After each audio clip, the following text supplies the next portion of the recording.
Let's start today with some fusion. Putting together the Subesian and the Sidestepper gives us a Bug and Steel type Pokemon, evolved form of Scyther, Caesar from Generation 2.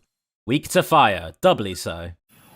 Over here we put together Mouser and Count Cannoli, a mouse and a gentleman thief. And that gives us a thieving mouse, Daroche from Kirby Squeak Squads, or Mouse Attack, as it's called here. Putting together a superstar, Beat, and a Cuckoo gives us a very big rainbow birds. Altogether, they are Dynablade from Kirby Superstar, the Dynablade campaign.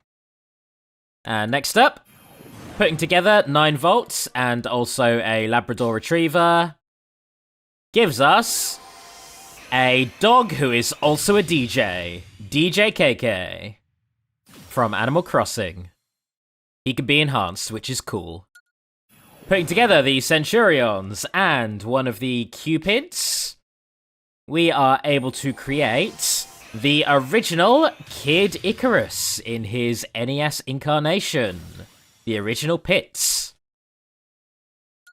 By upgrading Daroche, we get him possessed by the Dark Nebula, Dark Daroche, a 4-star spirit. By upgrading Dr. Kawashima, we get his Devilish form from the Devilish Brain Training game. That is terrifying. Over here, upgrading the King of Red Lions gives us the King of Hyrule, who allows us to stay transformed as he is turned into a boat. By upgrading Alm and Celica, said her name properly this time, we get their actual adult incarnations. By upgrading the Phantom, we have the Spirit of Zelda, who is possessing it. Zelda as she appears in Spirit Tracks. Upgrading DJ KK gives us the OG artist, KK Slider, who appears every Saturday to play your music in Animal Crossing. Upgrading the Chow gives us a Hero Chow. If you treat a Chow kindly or like shit with an evil character, they turn into a hero, an angelic Chow. Zelda becomes older, giving us her Ocarina of Time appearance. Lots of 4 stars today. Holy shit. And Tiki, upgraded, gives us her appearance in Fire Emblem Awakening, where she is resistant to fire and explosions. That was a lot. Now it's time for some Spirit Board. Here is Pitch. Pitch is one of Kirby's animal friends, appearing in the Kirby Dream Land games, being played by a sleepy Jigglypuff, and that is adorable.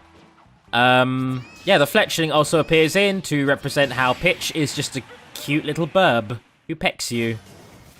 And here is Mappo, once again. We did find Mappo as a spirit in the World of Light, but he does also have a spirit battle. Once again, he is the cop robot from Gift Pier, which is, you know, something of a life sim, a very social game, and that's why we have Captain Rainbow music representing him. And speaking of social games, the next spirit we have is from Animal Crossing. We have the Able Sisters, Mabel, Sable, and Label.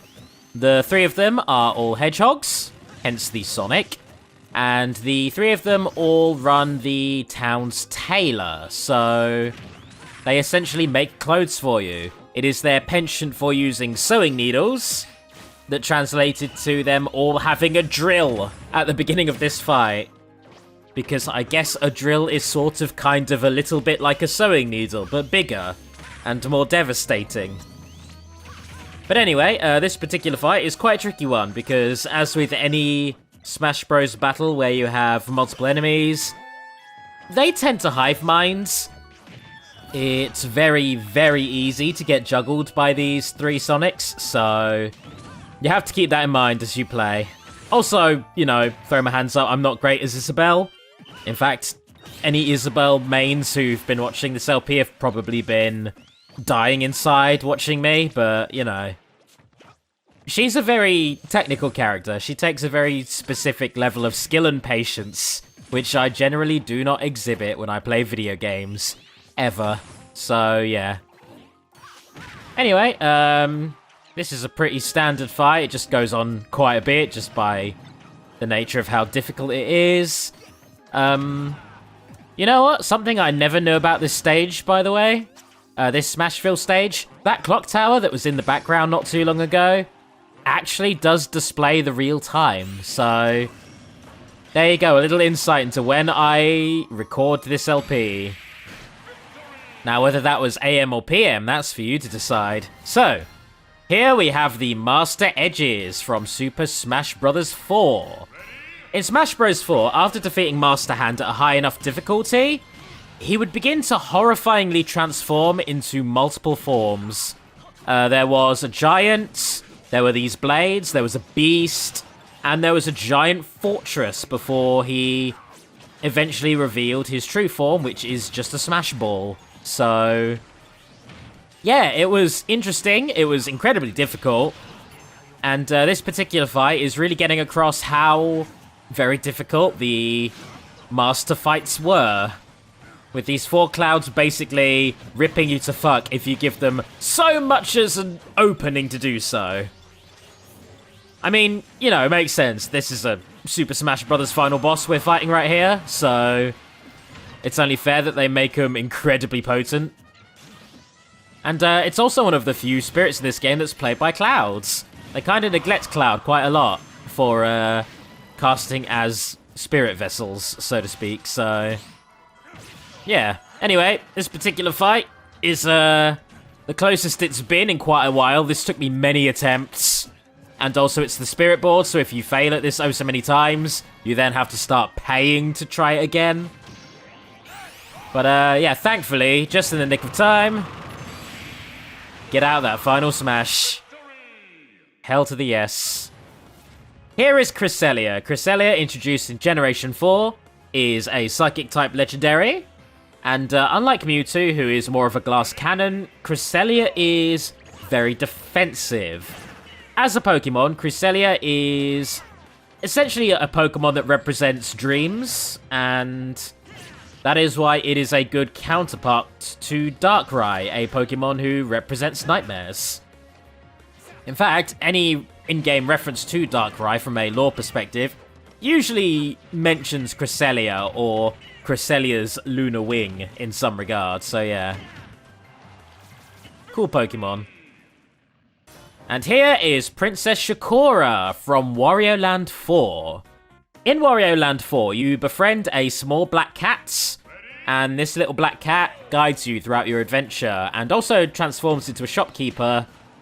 It's revealed at the end of the game that this little black cat with transforming powers is actually the very damsel in distress that you are trying to save, Princess Shakura. Oh, wow. Wow, you done fucked up. Oh my god. Alright, here is Arbok from Generation 1, the evolved form of Ekans. Arbok is a poisonous snake Pokemon, and that's all there really is to it. Yeah. Arbok, as far as Pokemon go, is like the closest thing to being an actual real-life animal, because poisonous snakes actually do exist is the thing. So, yeah. But anyway, we have a poisonous floor to represent Arbok's poison attacks, and we have Ridley to represent Arbok's reptilian nature. We're also getting our attacks slowly drained, which I think is meant to be a reference to Arbok's signature move, Glare, because Glare basically gives the opponent paralysis by scaring them, and when you're paralyzed, it's a lot harder to get your attacks out and actually hit Arbok directly. Maybe that's a stretch, but I'm not really sure what else that could be. Wow. That could have been disastrous, I'll tell you that much. Alright, here is Dribble and Spitz from WarioWare. They are a pair of taxi drivers, best buds, who drive around in a taxi together and pick up all kinds of crazy clients. So, to represent them, we have Pikachu playing Spitz, and we have Wario playing Dribble. I think I got them in the right order. I'm going to assume I got them in the right order.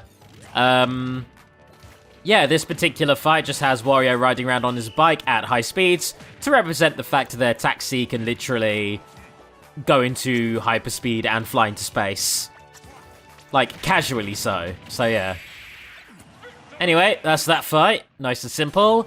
Here is Reese. Reese is a curate, or a priest, from Fire Emblem Shadow Dragon.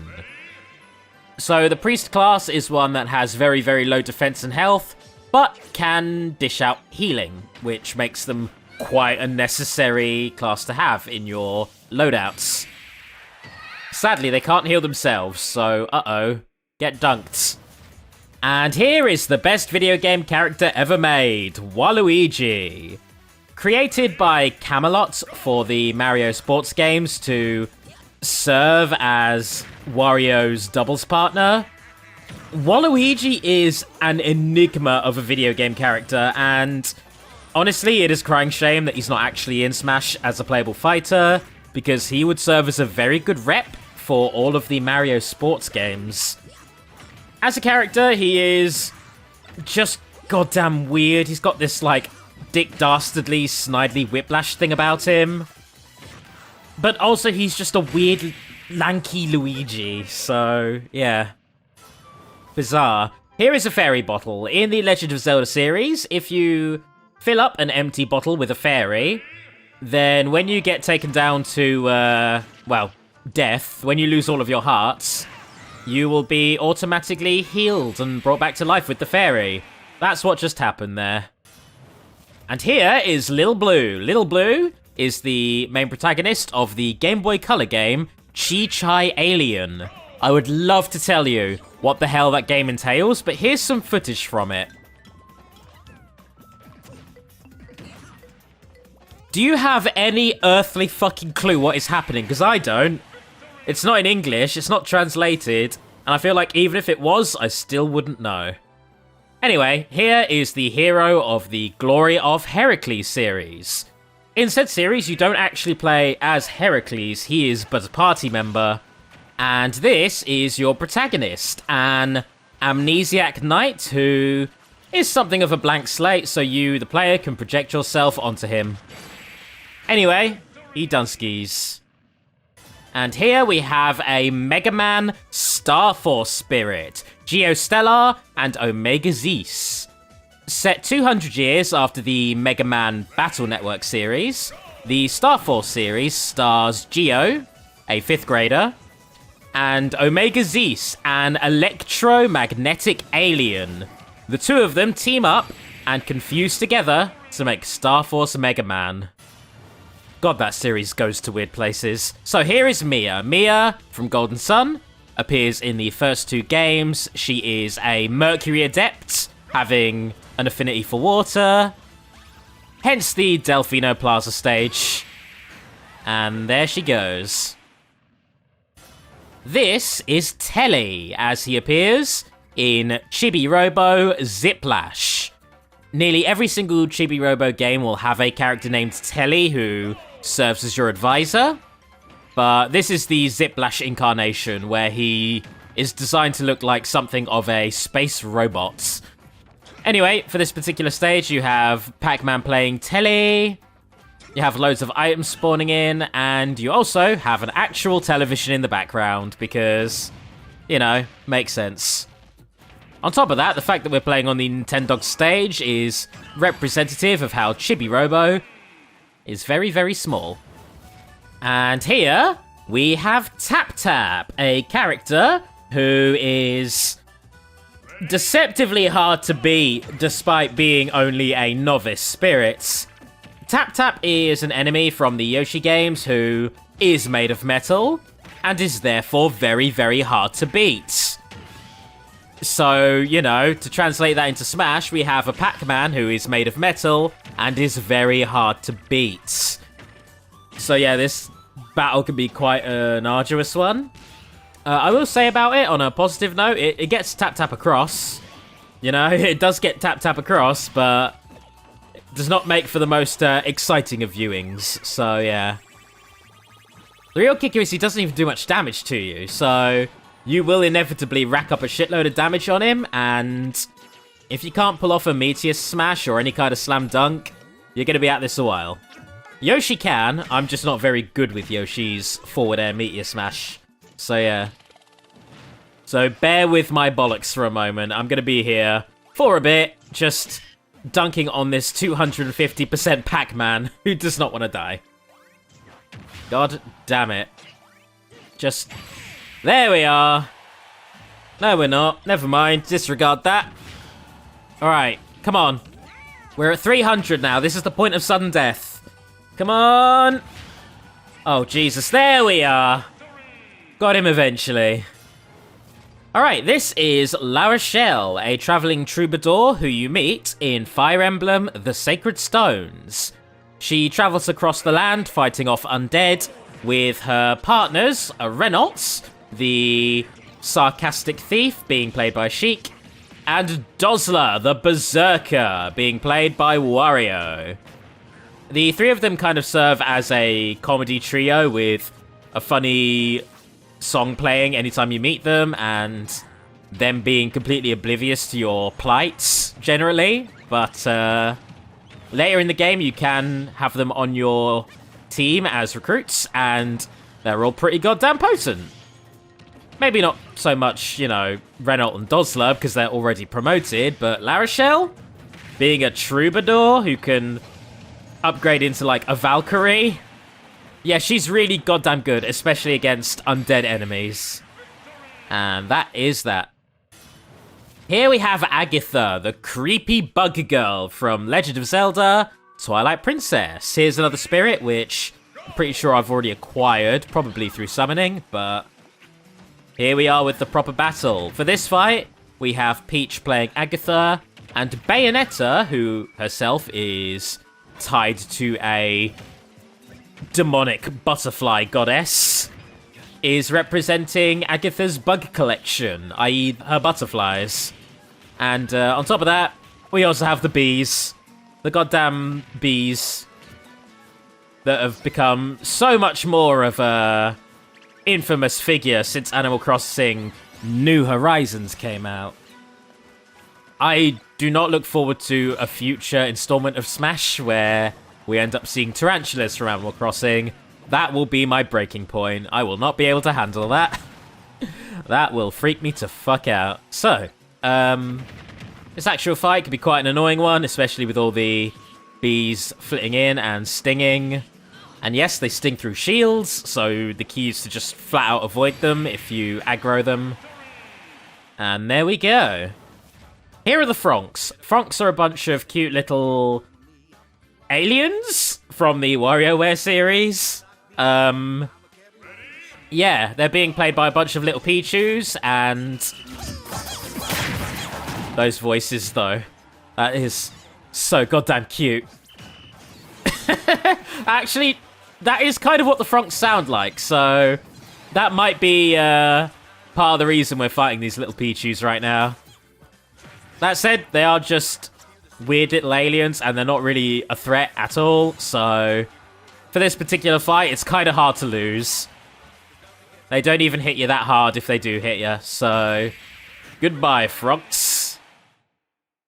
Here, we have Huey, Mario's partner in crime, in Paper Mario Color Splash, the controversial sequel to the far more controversial Paper Mario Sticker Star.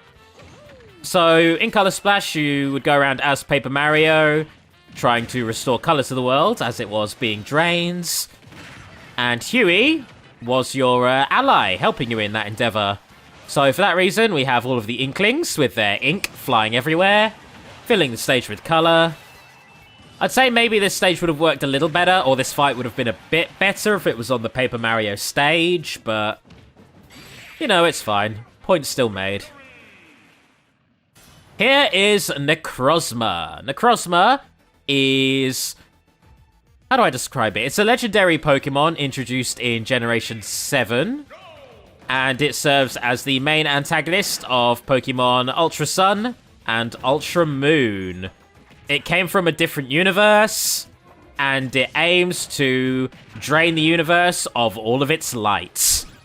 And I don't mean that in like a metaphorical sense, like light and darkness. No, I mean actual literal light. It wants to drain visual light from the universe, which, you know, isn't great, isn't very conducive for living. In its, own universe, everything is maintained with ultraviolet lights and floodlights because he ate their sun, and that's not very good. So yeah. Anyway, Necrozma appears as a boss fight in Ultra Sun and Ultra Moon, and he's arguably the hardest battle in any Pokemon game. He is ridiculously OP. Which makes sense for a universe-threatening threat, so yeah. Anyway, by putting together Princess Shokora with the fairy bottle, we can get a bunch of damsel in distress pixies, the Sprixie princesses. Putting together Soth and Pitch, a main protagonist from Fire Emblem Radiant Dawn, and a bird, we get Micaiah, the protagonist from Radiant Dawn, who has a bird, and is very, very close to Soth. Putting together the chef and Huey from Paper Mario, a two-dimensional character, we get a two-dimensional chef. That is to say, the chef from Game & Watch. Lovely. On top of that, we can also put together the Great Fairy, and also the Fairy in a Bottle, both from Zelda. And weirdly, that gets us the Queen Fairy from Pac-Lands. Or the Mother Fairy, sorry, from Pac-Lands. That is a good ability on her. Putting together all of Isaac's party from the original Golden Sun, and throwing them all in a mixer, will give us Isaac himself, main protag of Golden Sun 1, and I believe 3 as well. Don't quote me on that, haven't played it. Also, as I said before, if you put Geo and Omega together, you get Star Force Mega Man. They electromagnetically fuse. And here is Isaac as he appears in Dark Dawn as a 4-star spirit. A very strong man. I was about to say boy, he is not a boy anymore. He is definitively a man. So, here is the eggplant from Ice Climber from the shops. Lovely. One of the fruits that you have to collect in that game. Or vegetables, actually. And over here we have the Hellerin. This is the flying ship that appears in the Game Boy Advance game, Kuru Kuru Kururin, in which you had to navigate your helicopter around a bunch of mazes without ever hitting the edges. Quite tricky. Also, there was Samus's gunship, as it appears in Super Metroid and so many other Metroid games. Here is Shield Knight, the close companion of Shovel Knight, who you have to rescue in the game Shovel Knights. And over there we have the helmets, which is important to put on if you find yourselves in construction sites. PPE is important. One last spirit to buy, and it is Poppy. Poppy is an artificial blade built by the Nopon Tora in Xenoblade Chronicles 2. And that is that.